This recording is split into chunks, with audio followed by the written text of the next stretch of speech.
Hi guys, welcome to the garage workshop. Today we're going to be doing a built-in wardrobe for my son. In this alcove they can just see back here. We're going to have a hanging unit on the right hand side here, and on the left hand side we're going to have some drawers and a small shelving unit, and we're going to incorporate the slope into there. As you can see, I'll just move the camera a little bit. I've already built the batten on the floor. This is just to keep it level, just to make sure that whenever we put the panels in place that they're going to be nice and plumb. Walls are fairly plump, so I'm not going to have to fix anything to those to square those off. If it tends to be a little bit out, because we've got Artex on these walls here and some wood chip wallpaper, we might have to scribe these panels in. I took some basic measurements from the right hand side in these first panels on this side and also on the left hand wall. I'm going to go down in the workshop now and get those cut. Then I'll bring them back up, do a little dry assembly, and then we'll show on the video to screw them all together. I'm going to be using pocket screws on the back panels just to secure it all in place, and I'll be fixing the left hand panel to the actual studs on here just so we can get a nice fixing so it's nice and solid.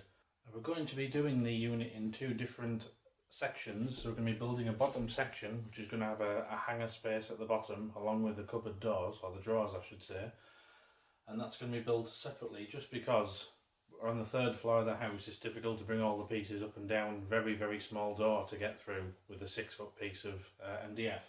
So we're going to be building a bottom section, assembling that first, and then we're going to install the hanging rails and then the shelves on top of that, just to make it a little bit easier. And for you guys at home, you can do this, it makes it a lot more simpler than rather than having massive pieces of MDF that you can't cart around. Fortunately I have a table saw that I can cut these down on, but even then it'll make it easier for me to put them into much smaller pieces, and a bit more waste you're going to get, but I think it'll be a lot easier to actually install come the actual time. So we've got our board marked out here. I'm going to go ahead and cut this now just with the circular saw, just roughly to get the approximate sizes. I'm going to finish trimming it up on the table saw.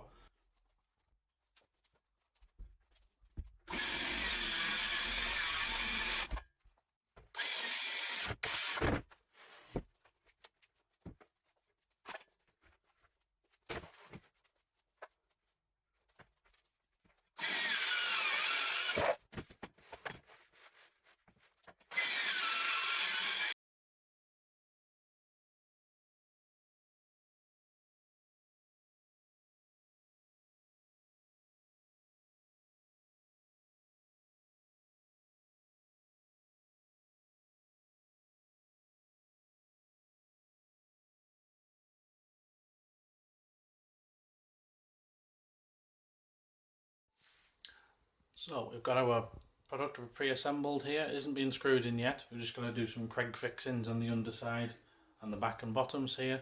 I'll show you the Kreg jig that I'm going to be using.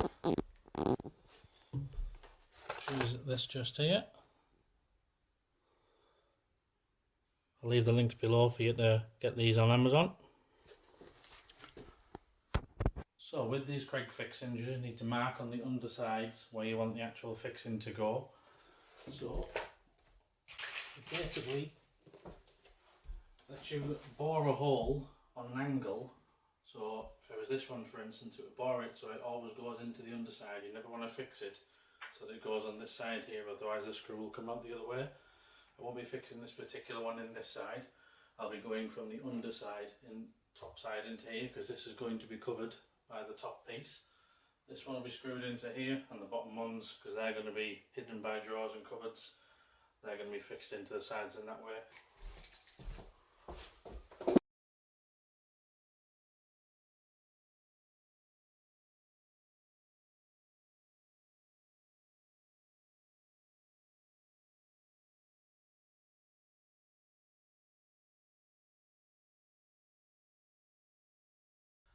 Now that we have our bottom carcass assembled, we're going to have a go putting the top piece on now.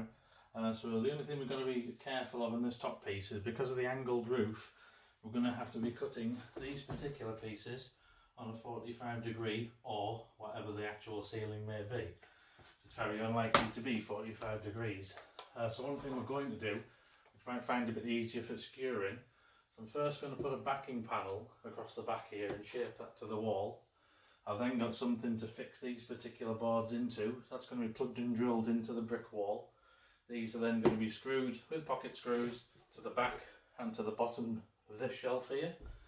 This one's going to be screwed into the stud wall, again like a 45-degree angle on that side. But before I go ahead and cut the length of these boards, what I'm going to do just for visual purposes, it's not going to give any sort of structural stability, is to put a board across the top. One, it'll hide a little bit of this Artex that's at the top here. So I'm going to put a piece of MDF down and screw it to the top.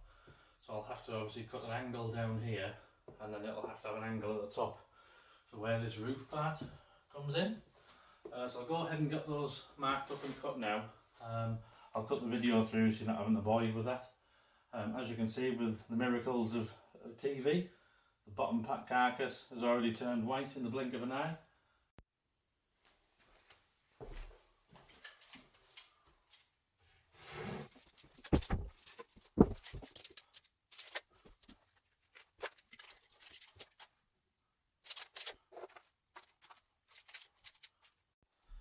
Okay, so we've got the 3 panels in place now along with the backing board. We're just going to mark these out for the pocket screws now. You might notice that I don't actually have the slope on the wall. I made a slight error when I was calculating it and actually cut it a little bit too short.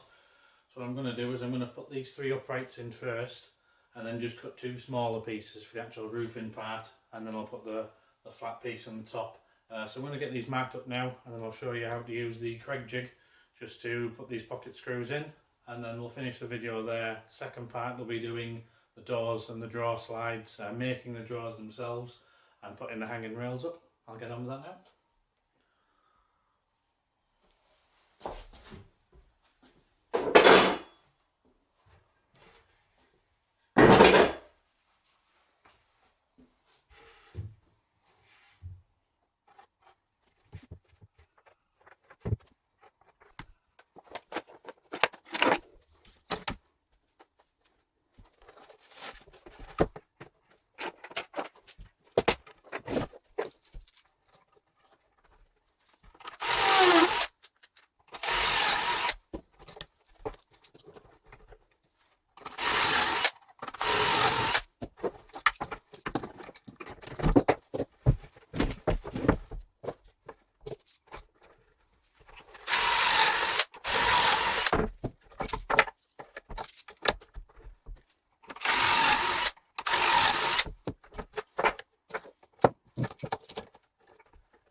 Okay, so I've done all the pocket screws and I've loosely put these in place just to see what you can see how the pocket screws actually work.